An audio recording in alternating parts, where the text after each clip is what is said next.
welcome into another episode of Everything Has History.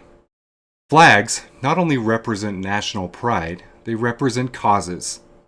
They symbolize messages and rally support for any number of these causes. During the American Revolution, there were several flags that were created to support the American cause. Each flag was vastly unique, but still used some of the same themes and messages for the times in which they flew. Our first rebellious flag is the Bedford flag. The flag still exists in Bedford, Massachusetts, and is believed to be the oldest existing flag in the United States. It is housed at the Bedford Library in Bedford, Massachusetts. The flag itself is made of silk mixed with other fabrics. The design features an armored arm holding a sword extending through the clouds with a banner with Latin text that reads Vince aut Morine, or Conquer or Die. The flag was commissioned in the early 1700s and can be traced to as early as 1720. It was commissioned for the Bedford militia. This was before the Revolutionary period where standing armies were not a common sight, so local protection came from local militias. It was commissioned by the Page family. They claim that the flag flew at the Battle of Concord in April of 1775 and was one of the early unit flags of the Revolution.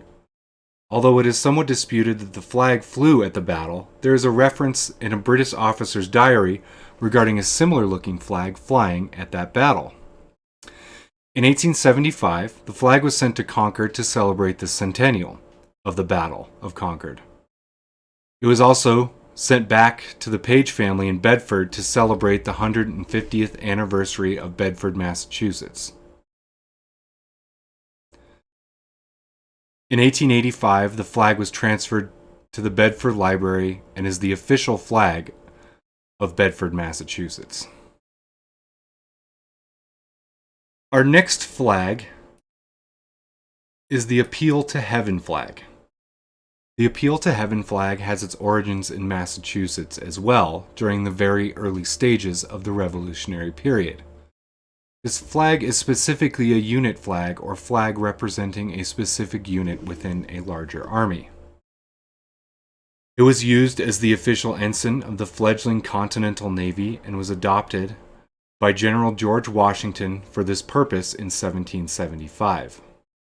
Now, the phrase appeal to heaven specifically refers to a passage in John Locke's 1690 book, Two Treatises of Government. It reads, quote, "And where the body of the people or any single man is deprived of their right, or is under the exercise of a power without right, and have no appeal on earth, then they have a liberty to appeal to heaven, whenever they judge the cause of sufficient movement." Locke's writings were sourced as one of the main inspirations for the Declaration of Independence. As for the pine tree, it is a prominent symbol of the New England region, even before the colonial period. The symbology of the pine tree emblazoned on flags comes from the War of the Five Tribes, the Seneca, Cayuga, Onondaga, Oneida, and the Mohawk. As a way to end their war and establish peace, the leaders of the five tribes ceremoniously buried their weapons underneath a pine tree to symbolize the peace accords. Now the flag is used as the official maritime ensign for the state of Massachusetts. The current flag has had the appeal to heaven removed. It is also used as a rallying flag for several veterans groups and religious conservative activist groups as well. Further spin-offs include the Flag of Maine, which was adopted in 1901 and served as the state flag until 1909, until it was relinquished for the current Maine flag. Interestingly enough, there is a movement to re-establish the 1901 design as the official state flag. The Gadsden flag is arguably one of the most recognizable historic American flags. It is starkly different than anything from this era, and its simplicity of design has allowed it to transcend the Revolutionary period. It was originally designed by South Carolina politician Christopher Gadsden, founder of the Charleston Sons of Liberty. During the early portion of the war, Gadsden served as Brigadier General of the 1st South Carolina Militia Regiment.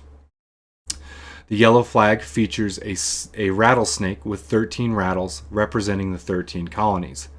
In bold black letters across the bottom is the phrase, "Don't tread on me." Additionally, much like the Appeal to Heaven flag, it was used as a maritime standard. Since its inception in 1775, the Gadsden flag has symbolized freedom, liberty, limited government, and anti-authoritarianism across all political ideologies, not just the libertarian movement. It is a universal symbol of individual liberty and freedom from tyranny. The design is easily used against several backdrops, including a black flag with white lettering, and even pride flag variations that feature the "Don't Tread on Me" slogan. It remains an enduring symbol of rebellion. The Whiskey Rebellion flag of 1794. This flag features 13 stars, again representing the 13 states, on a blue field with an eagle carrying a red and white banner. Very shortly after the United States gained its independence and established its constitution, it faced its first domestic uprising. Beginning in 1791, the United States, in order to recoup revenue, imposed a tax on spirits. Whiskey and rum were more easily able to be transported because they don't spoil as readily as beer. It applied to all spirits, but whiskey was quickly becoming a staple American alcohol. This mostly affected Western farmers, who distilled their excess wheat and corn into whiskey. Additionally, due to a lack of physical cash and coinage, whiskey acted as currency. Many of the farmers were veterans of the Revolutionary War. After 3 years of violent protests, tar and feathering of tax collectors, and even the rallying of a standing army to oppose the government's taxation, President Washington recognized the opinion of Supreme Court Justice James Wilson that Western Pennsylvania was in a state of rebellion. Washington called up the New Jersey, Pennsylvania, Maryland, and Virginia militias. As the 15,000-man militia force entered western Pennsylvania, the rebellion all but broke up as protesters fled into the mountains and hills. Only 24 were charged and convicted for high treason. Only 10 were captured. Of the 10, only 2 were convicted to treason and sentenced to hang. Washington pardoned them, and in his 7th State of the Union address stated, quote, "The misled have abandoned their errors. For though I shall always think it a sacred duty to exercise with firmness and energy the constitutional powers with which I am vested, yet it appears to me no less consistent with the public good that it is with my personal feelings to mingle in the operations of government every degree of moderation and tenderness which the national justice, dignity, and safety may permit." The opposition to the tax on a political scale continued until the election of Thomas Jefferson in 1800. Jefferson's administration repealed the tax as well as all other internal federal taxes. There were no federal taxes until the War of 1812, as the United States relied on import tariffs for revenue. Nowadays, the flag represents oppressive government taxation and a return to a smaller governmental function. Thank you once again for watching another episode of Everything Has History. If you like this video, check out my other ones, and I'll see you in the next Everything Has History.